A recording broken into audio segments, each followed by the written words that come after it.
Assalamualaikum guys and welcome to my YouTube channel Study with Hatija. I'm Miss Hatija and today we will be discussing a very important yet a very interesting topic that is half-life. आज इस complete video lecture पे हम लोग देखेंगे कि half life है क्या, इसकी डेरिवेशन, कुछ कैलकुलेशंस और फिर इसका ग्राफ भी हम डिस्कस करेंगे। सबसे पहले आता है कि व्हाट इज़ हाफ लाइफ, कि हाफ लाइफ है क्या। तो बेसिकली हाफ लाइफ रेफर करती है वो टाइम जो कोई भी रेडियो एक्टिव न्यूक्लियाई की अमाउंट लेती है अपने हाफ तक होने के लिए। अब हम लोग जानते हैं कि radio active nuclei, radioactive elements हर वक्त स्पॉन्टेनियसली रैंडमली रेडिएशन एमिट करते रहते हैं। अब जब वो रेडिएशन एमिट करते हैं तो वो डिके होते रहते हैं और वो टाइम जब कि वो अपनी अमाउंट से हाफ हो जाएंगे वो हाफ लाइफ है। And the time taken by a sample of radioactive nuclei to reach its half amount is called half-life. अगर इसकी definition लिखूं तो the time taken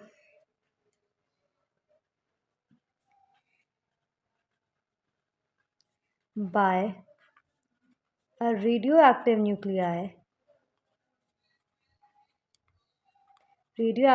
nuclei sample to reach its half of the amount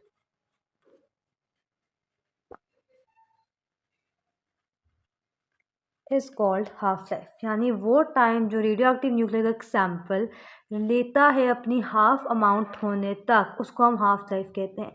for example initially मेरे पास 5000 radio active nuclei थे। जिस time तक वो 2500 हो जाएंगे यानी हाफ हो जाएंगे, वो जो टाइम है वो उसका हाफ लाइफ कहलाएगा। अब इसको हम रिप्रेजेंट किससे करते हैं? T1/2 से हम हाफ लाइफ को रिप्रेजेंट करते हैं। अब यहाँ चलते हैं इसकी कुछ बेसिक टर्मिनोलॉजीज़ की तरफ। एक हमारे पास है डेल्टा एन, ठीक हो गया। एक हमारे पास है एन और एक हमारे पास है डेल्टा टी। अब एन हमारे पास डेल्टा एन वो एलिमेंट्स या रेडियोएक्टिव न्यूक्लियाई हैं जो टोटल सैंपल की अमाउंट है। यानी फॉर एग्जांपल अगर मैंने 10,000 न्यूक्लियाई का सैंपल तो 10,000 मेरे पास डेल्टा एन है, यानी टोटल अमाउंट।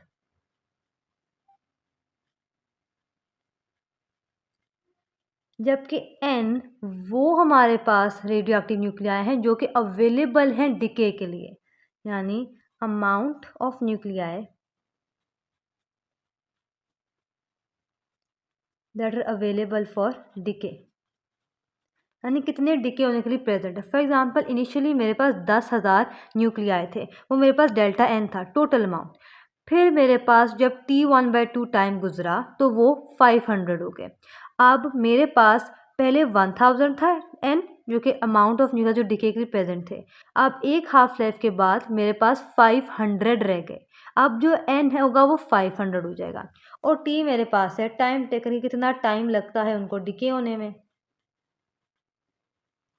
अब थोड़ी सी डेरिवेशन करते हैं हम हाफ लाइफ की। बहुत सिंपल है, पहले भी क्यों ही हमने 10th क्लास में।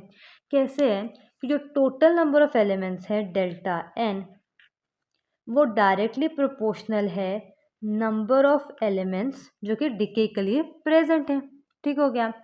अब ये डायरेक्टली प्रोपोर्शनल कैसे हैं कि जितने हमारे पास फॉर एग्जांपल अगर 1000 एलिमेंट्स होंगे तो 1000 इनिशियली होंगे हमारे पास डिके के लिए, फिर आफ्टर हाफ लाइफ 500 रह जाएंगे। ठीक, लेकिन अगर द सेम टाइम मेरे पास 100 एलिमेंट्स होते टोटल तो मेरे पास सिर्फ 50 रह जाते हाफ लाइफ के बाद। तो जितने ज़्यादा टोटल एलिमेंट्स होंगे उतने ही ज़्यादा मेरे पास प्रेजेंट रहेंगे हर हाफ लाइफ के बाद। अब साथ हम एक साइन लगाते हैं माइनस का। अभी माइनस का साइन क्या शो करता है कि with the passage of time जो मेरे पास टोटल नंबर ऑफ एलिमेंट्स हैं उनका नंबर कम हुआ जा रहा है। अभी दो बातें कंफ्यूज नहीं करनी। पहली बात थी कि जितने ज़्यादा मेरे पास एलिमेंट होंगे, टोटल एलिमेंट्स होंगे, उतने ही ज़्यादा मेरे पास हाफ लाइफ के बाद प्रेजेंट होंगे। फॉर एग्जांपल 1000 है तो 500 रहेंगे एक हाफ लाइफ के बाद, लेकिन अगर मेरे पास है ही 100 तो 50 रहेंगे। ठीक हो गया। और माइनस का साइन ये शो करता है कि with the passage of time जो हमारे पास टोटल अमाउंट है वो कम हुई जा रही है एलिमेंट्स की, यानी पहले 1000 थे अब 500 रह गए। इक्वेशन 1। एक और इक्वेशन के जो हमारे पास टोटल नंबर ऑफ एलिमेंट्स हैं वो डायरेक्टली प्रोपोर्शनल है डेल्टा टी के। जितने ज़्यादा एलिमेंट्स होंगे उतना ही ज़्यादा टाइम लगेगा उनको डिके होने में।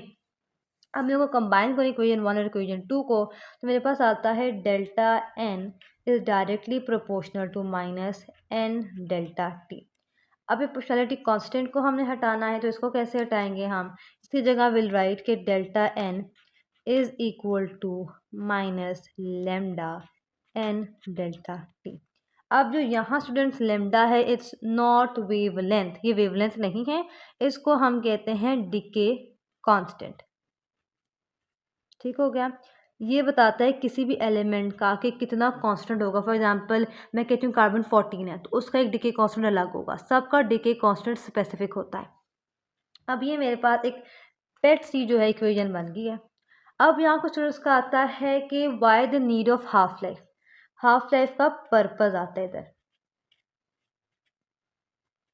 तो पर्पज हमारे पास हाफ लाइफ का क्या है? To measure stability of a radio active element, यानी हम देख सकें जो रेडियो एक्टिव एलिमेंट है वो कितना स्टेबल है। अब यहाँ आप लोग कुछ के दिमाग में आएगा कि मैम रेडियो एक्टिव एलिमेंट्स होते ही वो हैं जो स्टेबल नहीं होते, राइट? जो स्टेबल नहीं है वो हर वक्त रेडिएशन एमिट करते हैं, उनको हम रेडियो एक्टिव कहते हैं। लेकिन यहाँ जो स्टेबिलिटी की बात हो रही है वो among the radio active elements, यानी जो रेडियो एक्टिव एलिमेंट्स हैं उन पे जब हम कंपैरिजन करें तो वो सब्सटेंस जो बहुत कम रेडिएशन एमिट करेगा और बहुत ज़्यादा टाइम पे डिके होगा वो ज़्यादा स्टेबल होगा as compare to that element, radio active element जो कि बहुत ज़्यादा रेडिएशन एमिट करेगा और बहुत जल्दी हाफ हो जाएगा। यानी जिसकी हाफ लाइफ ज़्यादा होगी उतना ही वो स्टेबल होगा। अब अगर इसे ग्राफ से समझा जाए तो हम किस तरह जो रिलेशन आया था delta N equal to N delta T वो कैसे प्रूव कर सकते हैं?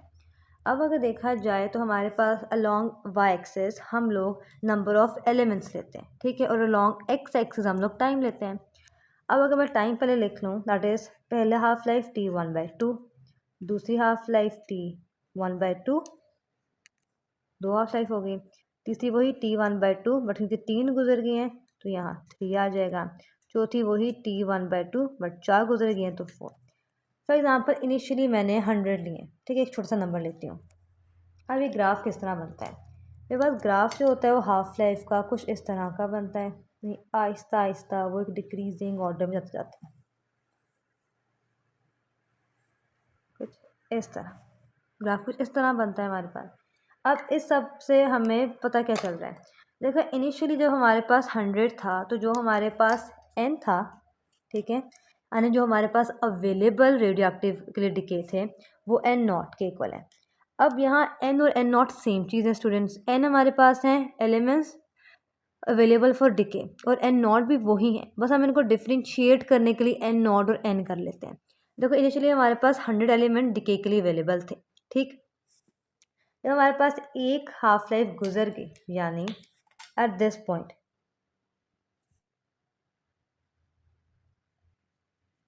दिस हमारे पास हाफ बच जाएंगे, यानी पहले यहाँ हमारे पास कितने थे 100 तो हमारे पास आ जाएंगे 50। तो यहाँ हमारे पास क्या आएगा? पहले यहाँ था ना n equal to n not, अब n equal to n not by 2, यानी पहले जितने हमारे पास अवेलेबल थे डिके के लिए अब उससे हाफ अवेलेबल है। समझ आ गया? अब अगर हम जाएँ अपने सेकेंड हाफ लाइफ पे, सेकेंड हाफ लाइफ क्या है? जब हमारे पास इस 50 का हाफ होगा, क्योंकि ये अब अवेलेबल है डिके के लिए न्यूक्लियोटाइड्स जो भी हैं। अब हम इनको जब मूव करेंगे तो यानी इस पॉइंट पे जब सेकेंड हाफ लाइफ होगी तो हमारे पास एलिमेंट्स 50 का हाफ 25 रह जाएंगे, और इस पर हम लिखेंगे कि अब जो n है वो इक्वल है n नॉट बाय 4 के।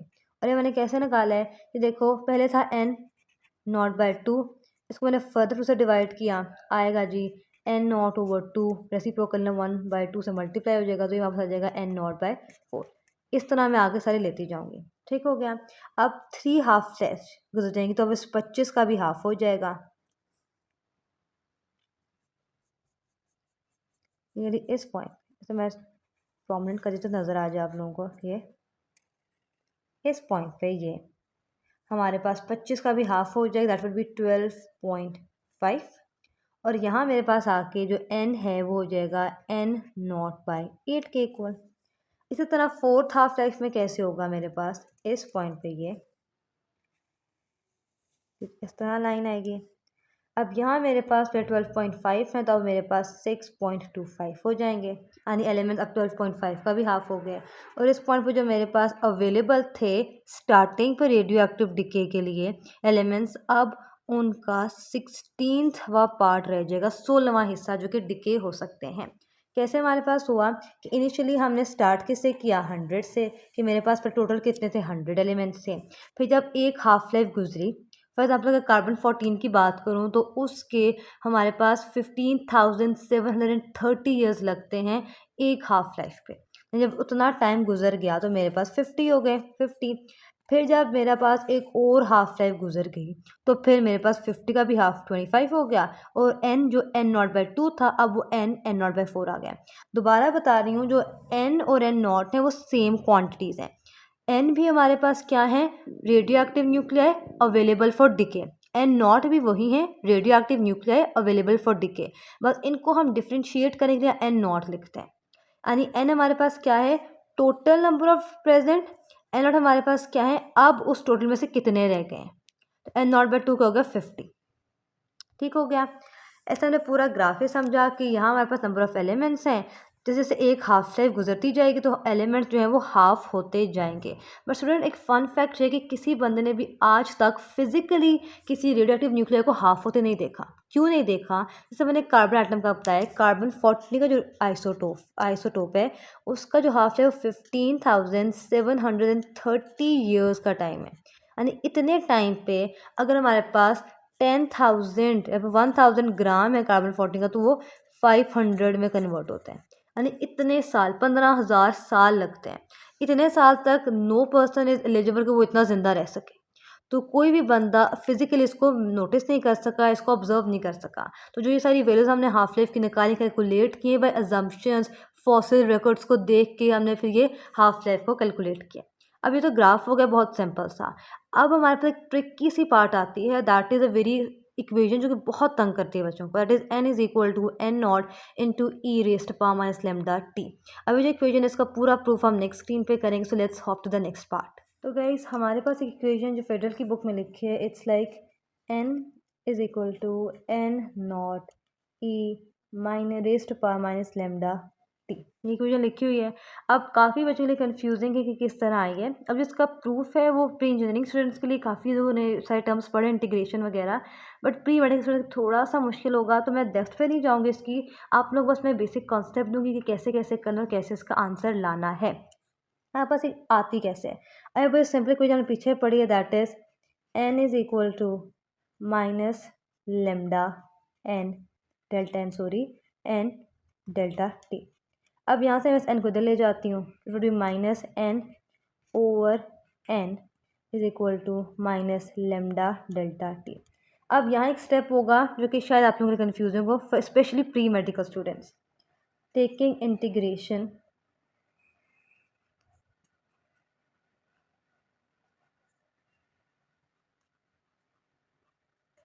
On both sides.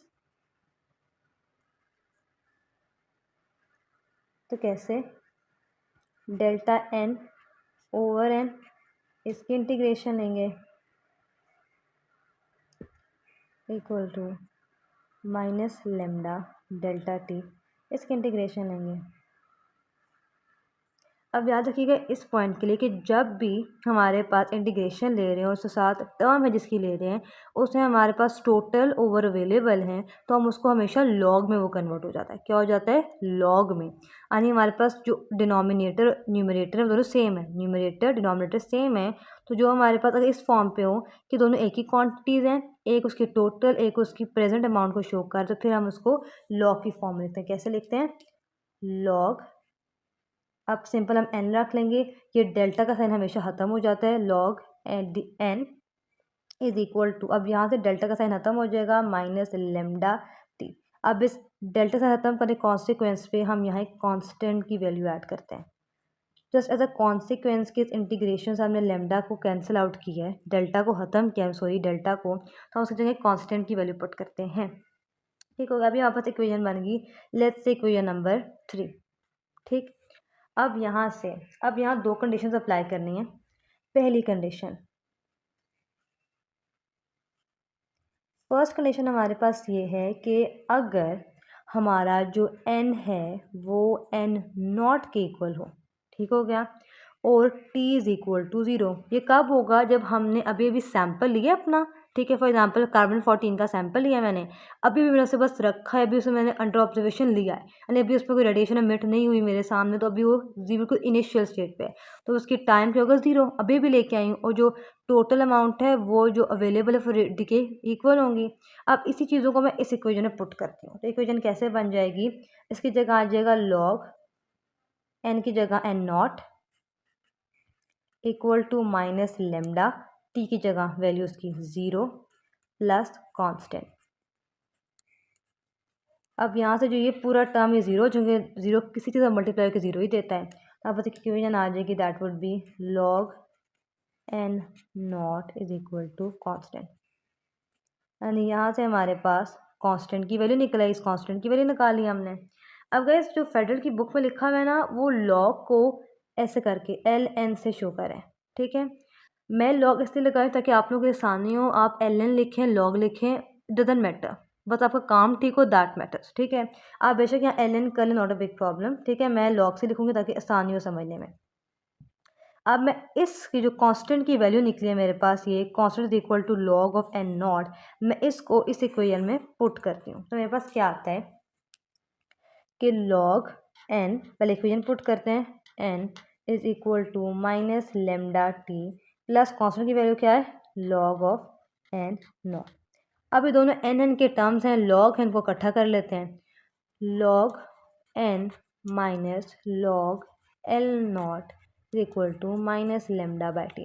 अगर आपको याद हो अपनी 9th-10th की नॉलेज से कि अगर हमारे पास लॉग सब्ट्रैक्शन की फॉर्म पे हैं, तो हम उनको इस तरह लिख सकते हैं कि लॉग को कॉमन ले लें और जो दो टर्म्स हैं, पहली टर्म को न्यूमरेटर और दूसरी टर्म को डिनोमिनेटर में लिख लें। याद है 9th-10th में किया हुआ है, तो यहाँ भी हम वही अप्लाई करेंगे, हो जाएगा log n over n not equal to minus lambda T. अब इस लॉग को ख़त्म करने के लिए मैं लूँगी anti log, taking anti log on both sides. अब जब यहाँ मैंने एंटी लॉग लिया, सो एंटी लॉग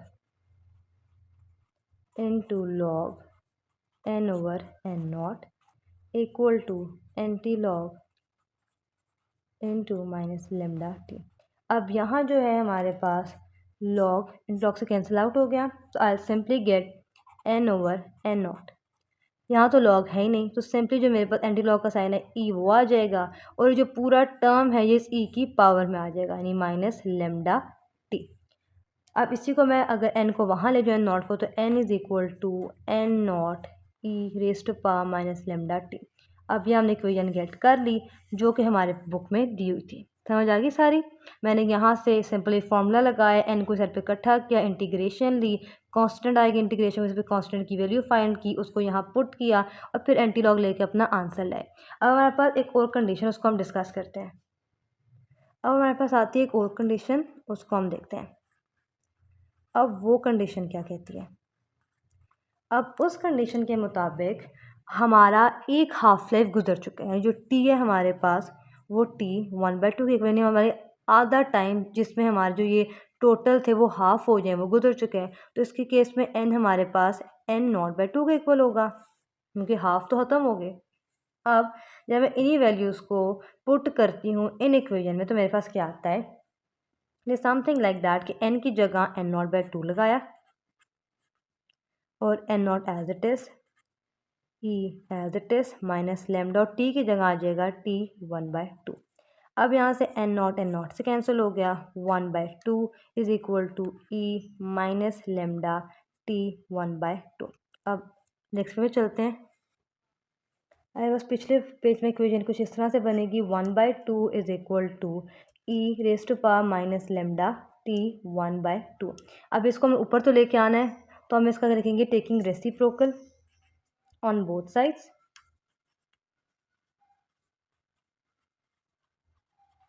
ठीक है। रेसिप्रोकल होंगे तो मेरे पास ये हो जाएगा 2 is equal to E minus lambda, sorry इसका प्लस हो जाएगा t1/2। अब इसका जब मैं रेसिप्रोकल तो ये ऐसे नहीं होगा e1/y हो जाए, बस सिंपली इसका साइन चेंज होगा। अगर ये पॉजिटिव हो तो नेगेटिव, नेगेटिव हो तो पॉजिटिव। इसका रेसिप्रोकल सिर्फ इसकी पावर का साइन हम नेगेटिव से पॉजिटिव कर देंगे। अब यहाँ मैं एक और स्टेप करूँगी। स्टार्टिंग में हमने लिया था लॉग फिर एंटी लॉग, अब हम दोबारा से लॉग लेंगे।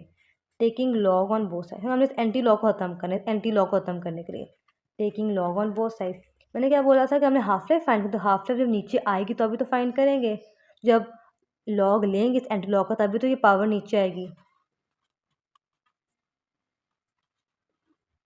आपस कुछ हो जाएगा, log of 2 is equal to log into anti-log lambda t1/2।